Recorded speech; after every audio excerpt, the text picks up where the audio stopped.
After the living and the dead decided to merge worlds, the Supreme Court was flooded with appeals. With coexist being a hot topic in the first half of the 21st century, most people thought it would be a great idea to create a union between the two worlds. They thought they'd get their loved ones back. They thought they'd get access to generational wisdom from their deceased elders back, and perhaps some old family recipes could finally resurface. People could only think of the missing pieces in their lives that they wanted to finally have sewn up with the help of a familiar, ghostly face around. It was an oversight, to say the least, that with ghosts being almost as accessible as the living, there would now be witnesses for crimes where before there had been none. It actually caused a lot of chaos across the criminal justice system, especially for police officers who had tampered with evidence to shut a case quickly, for gang members who'd offed witnesses to shut their mouths, and it was a goddamn headache for judges who had to reopen every murder case from the last several decades that now suddenly had a victim who could tell their side of the story. But for Jeremy Strout, it was a lifeline. He'd been sitting on death row for 15 years after being convicted of 4 heinous murders, his wife and 3 children. At the time of his conviction, there'd been no one there to defend him. Just whispers from neighbors who'd said they'd heard him yelling in his house hours before the bodies were discovered. It didn't help that he was the one who'd called 911 and then was found at the scene of the crime covered in their blood.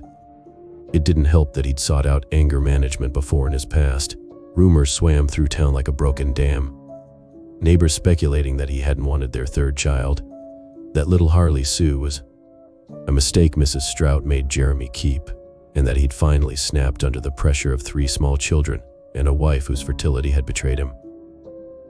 Jeremy had always denied the rumors, claiming that he loved his family. Sure, they had their problems, and he never denied the hardship of not only providing for 3 children under 5, but living under the same roof as them.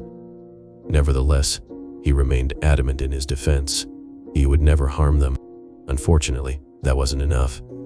Statistically, said the prosecutor, people are more likely to be killed by their spouse than any other person in the world.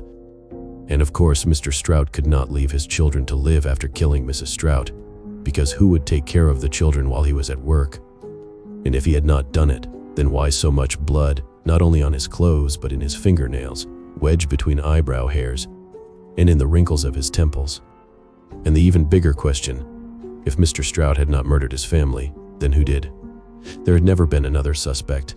The police never really took the time to consider one, their minds made up before they could produce an alternative. It really was easier just to blame the husband. What jury wouldn't go for that? Today our jury gets to hear a new side to the story. Jeremy's defense attorney told the courtroom at his appeal hearing, nearly 2 decades after his family's murders. From Mrs. Strout's perspective, Mr. Alcott enticed the crowd with a smile that said he had a secret, one he was eager to share. Attorneys could be a bit performative in their speeches, and Mr. Alcott was no less confident. The union between the dead and the living truly did save some attorneys' careers, as it had not always been every day that they could produce eyewitness testimony that could turn a case on its heel.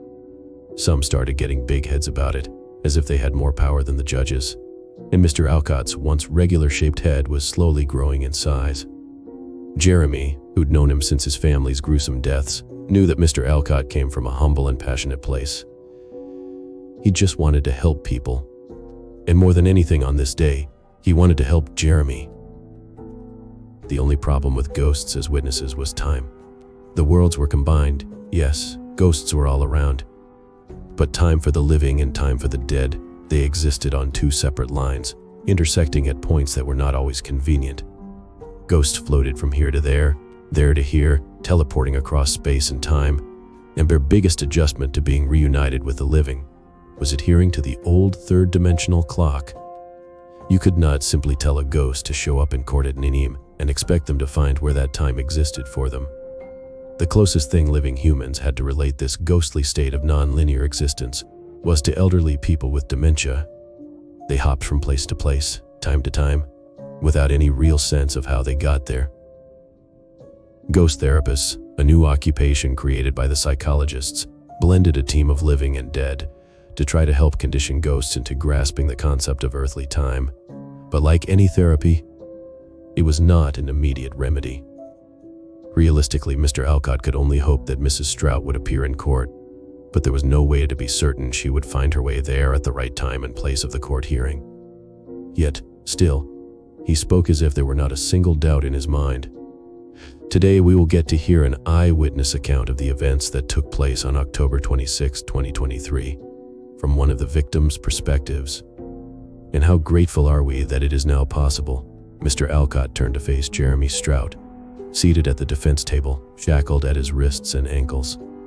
Both sets of chains locked in place by a hook on the tabletop and the floor. Jeremy was trembling, just as nervous as he was during his first trial, which certainly had not helped his case. He tapped his feet anxiously, and Mr. Alcott took his seat beside him. "Don't you worry, Jeremy. I've spoken to Mrs. Strout, and I know she wants to be here. She feels just awful that all of this has fallen on you. I have no doubt she will find her way here, even with those kids of yours keeping her busy. Who'd have thought dead kids could still be such a handful?" Jeremy didn't laugh, so Mr. Alcott cleared his throat. "She's got a wonderful therapist, Jeremy. They've been working really hard on timeliness so she can be here for you today. He's the best therapist around. He worked so hard when he was alive it nearly killed him, but really, it was the alcohol that did it." Despite Mr. Alcott's poor humor, his assurances did give Jeremy hope. After all, that was all he had left. The courtroom remained mostly silent as the hours carried on, everyone waiting, now accustomed to the concept of ghostly testimonies and also of their inability to make prompt appearances. If people had thought court cases dragged on before, waiting on a dead person to show up had made the old ways seem swift. Every so often as the clock ticked, a ghost would find themselves in the pews alongside the other patient attendees, causing a stir in the crowd. An elderly man piped up around the second long hour, reminiscing. "I remember when they built this courthouse in 1949. Apparently, he had been a little boy with a dream of becoming the president one day, at the time fascinated by the building's exterior columns and interior mahogany. On the third hour, a child ghostling chased a ball around the courtroom, giggling about how his dad used to work upstairs. On the fourth hour, a former janitor peeked his head in to see if the garbage needed to be changed. It was the fifth hour when the judge, who had spent nearly all of the hours engrossed in a book, announced that if Mrs. Strout did not find her way here in 10 minutes, her testimony would have to be rescheduled and the court would be adjourned. Jeremy's foot resumed its tapping. Mr. Alcott nudged him, winking. "She'll be here." Jeremy's hope was nearly run dry when the clock struck 5 hours and 11 minutes since the court hearing was set to start. The banging from the judge's gavel was still resounding while a symphony of people gathering their things and sighing at the wasted day trickled across the room. All of it was at just the perfect volume for Mrs. Strout's meager voice to almost be missed.